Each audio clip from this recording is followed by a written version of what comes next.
வணக்கம். வசியின் வாசிப்புகளில் கம்பராமாயணம் யுத்தகாண்டம் பகுதியில் முதற்போர் புரிபடலத்தின் தொடர்ச்சி. நீலனால் தனக்குரிய படைக்கலன்களை இழந்த பிரகத்தன் மிகுந்த சினம் கொண்டான். அவன் பக்கத்தில் கிடந்த தண்டாயுதம் ஒன்றை எடுத்துக்கொண்டு ஊர்கோள இழந்த சூரியனை போன்று நீலனை நோக்கி விரைந்து ஓடினான். தன் அருகே கோபத்துடனும் மடித்த வாயுடனும் ஓடி வந்த பிரகத்தனை நீலன் தாக்கி அவனது தண்டாயுதத்தை கண்காணாத இடத்தில் ஓடி விழும்படி செய்தான். அத்துடன் மட்டும் நில்லாமல் வானரத் தலைவன் அந்த அரக்கனை பிடித்து கர கரவென்று சுற்றி வானில் தூக்கி எறிந்தான். வானில் சென்று கீழே வந்து விழுந்த பிரகத்தன் மீண்டும் எழுதிருக்க முடியாதவனானான். பிரகத்தன் இறந்ததை கண்டதும் வானரர்கள் மகிழ்ச்சியால் ஆரவாரித்தார்கள். அதை கண்ட அரக்கர்கள் அஞ்சி இலங்கை நகரத்தை நோக்கி ஓடினார்கள். அதே போல தெற்கு வாயிலிலே நின்றிருந்த அங்கதனையும் வானர வீரர்களையும் அழிக்க புறப்பட்டு வந்த அரக்கர்களும் சுபரீஷனும் அவர்களோடு மிகுந்த உக்கிரத்துடன் போரிட்டார்கள். ஆனால் இறுதியில் அங்கதனுக்கும் அவனது வீரர்களுக்கும் வெற்றியை தந்துவிட்டு இறந்து போனார்கள். அப்படியே மேற்கு வாயிலில் தங்களை எதிர்த்து வந்த துன்முகனையும் அவனது அரக்கச் சேனைகளையும் அனுமனும் வானர வீரர்களும் கொன்று வெற்றி வாகை சூடினார்கள். இலங்கை நகரத்தின் 4 வாயில்களிலும் காவலுக்கு நின்றிருந்த அரக்கர்கள் அரக்கச் சேனைகளும் ராவணனிடம் ஓடினார்கள். அவன் கால்களில் விழுந்து வணங்கி, மன்னவ, இது கேள் என்று கூறி அந்த ஒற்றர்கள் மேலே நடந்த செய்திகளை ரகசியமாகச் சொன்னார்கள். வானர சேனை மீது ஏவப்பட்ட தனது படைத்தலைவர்களான பிரகத்தனும் வஜ்ரமுஷ்டியும் சுபாரீஷனும் துன்முகனும் அவர்களது படைவீரர்களும் வானரர்களால் இறந்து போனதை ஒற்றர்கள் வந்து தன்னிடம் கூறியதும் மிகுந்த சினம் அடைந்தான் இலங்கேஸ்வரன். அவன் கண்களில் இருந்து வெவ்விய காலாக்கினி வெளிப்பட்டது. ஊதுலை போல தீப்பெருமூச்செறிந்தான். அவன் ஒற்றர்களை நோக்கி பிரகத்தனை கொன்றது யார் என்று கேட்டான். அதற்கு அவர்கள் 4 திசைகளிலும் தன் பெயரை நாட்டிக் கொண்டுள்ள புகழ்பெற்ற வானரப்படை தலைவனான நீலனே பிரகத்தனை கொன்றான் என்று பதிலுரைத்தார்கள்.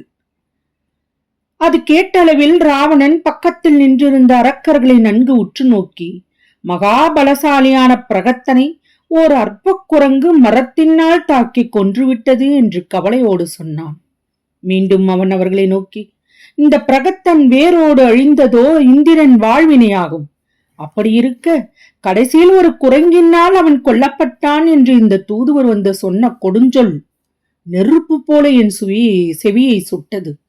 அத்துடன் மட்டுமா, என் நெஞ்சையும் சுட்டது. எலியை போன்ற ஒரு குரங்கு ஒன்று தாக்கியதால் சூரியன் வலம் வருகின்ற மேருமலையைப் போன்றவனான பிரகத்தன் இன்று மாண்டு விட்டான். பகையையும் நெருப்பையும் அற்பமானது என்று இழந்தால் அது முறையாகுமோ என்று சொல்லி கண்ணீர் விட்டான். சிறிது நேரமே அப்படி துன்பத்தில் ஆழ்ந்து கிடந்தான் ராவணன். பின்பு மீண்டும் அவன் பழைய தெளிவை வெகு சீக்கிரத்திலேயே அடைந்தான். வில்லை கொண்ட கொடிய தனது படை வீரர்களை நோக்கி, அது கிடக்கட்டும், சிறந்த பெரும் சேனைகளோடும் போய் புறமுதுகு காட்டாது துணிவோடு அந்த வானரர்களுடன் போர் செய்யுங்கள் என்று ராவணன் கட்டளையிட்டு அனுப்பினான். கடைசியில் சிந்தித்து ராவணன் தானே போருக்கு செல்வதென்று முடிவு செய்தான்.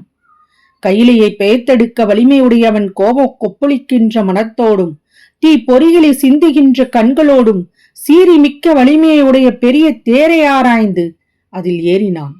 ராவணன் ஏறிய தேரில் 1000 குதிரைகள் கட்டப்பட்டிருந்தன. அக்குதிரைகள் அதிர்கின்ற குரலை உடைய மிக பெரிய கடலை போல விளங்கின. அவைகள் வானவர் தேசமெங்கும் முன்பு திரிந்தவை. முன்பு இந்திரனால் ராவணனுக்கு பரிசாக கொடுக்கப்பட்டவைகள் அந்த குதிரைகள். தேரில் ஏறி நின்ற ராவணன் தனது விருப்பமான கடவுளாகிய சிவபெருமானை மனதில் எண்ணி வேண்டிக் கொண்டான். பின்பு வில்லை எடுத்து இடக்கையில் உறுதியாக பிடித்துக் கொண்டான். அந்த வில்லின் நானொலி யமனுடைய உயிரையும் கவரவல்லது.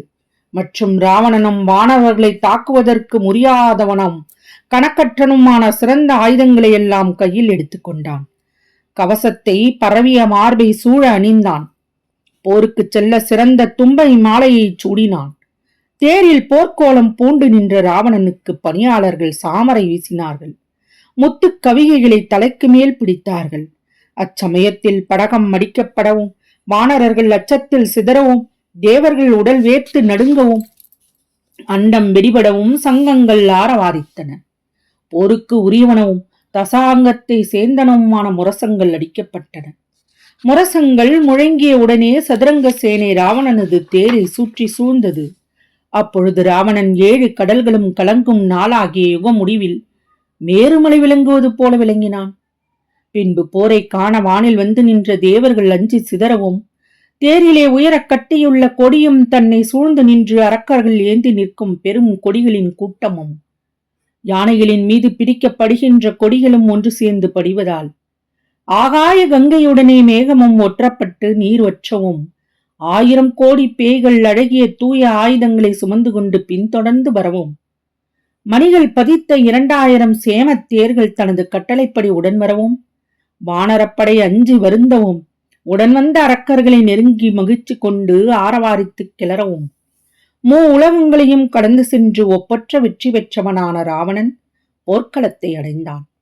ராவணன் போர்க்களத்துக்கு வந்ததை அறிந்த ராமபிரானுடைய தூதுவர்கள் விரைந்து சென்று அவரிடம் அச்செய்தியை கூறினார்கள். அச்செய்தியை கேட்டதும் அவருடைய தோள்கள் மகிழ்ச்சியால் பூரித்தன. உடனே ராமபிரான் போர்க்கோலம் பூணத் தொடங்கினார். இடையில் மர உரியாடையை மேலும் இறுக்கமாக இழுத்து கட்டினார்.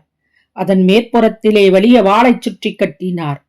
முற்காலத்தில் வாமனாதாவரம் எடுத்தபோது தூக்கிய தமது திருவடிகளிலே சித்திரத்தன்மையுள்ள வீரக்கழல்களை கட்டினார். மார்பு கவசத்தையும் எடுத்து இறுக்கமாக அணிந்து கொண்டார். கற்பக கிளையை கரும்பாம்பு அழகு பொருந்த சுற்றிய தன்மை போல கைக்கவசத்தை தம்முடைய தாமரை மலர் போன்ற செங்கையிலே நிற்கும்படி சூழ அணிந்து கொண்டார். தமது செங்காந்தல் போன்ற விரல்களுக்கு கவசம் அணிந்து கொண்டார். குற்றமற்ற கவிஞர்களின் நாவிலே மேன்மேல் தோன்றுகின்ற சொல்லைப் போல தொலையாத தூணீரத்தை தோளில் கட்டினார்.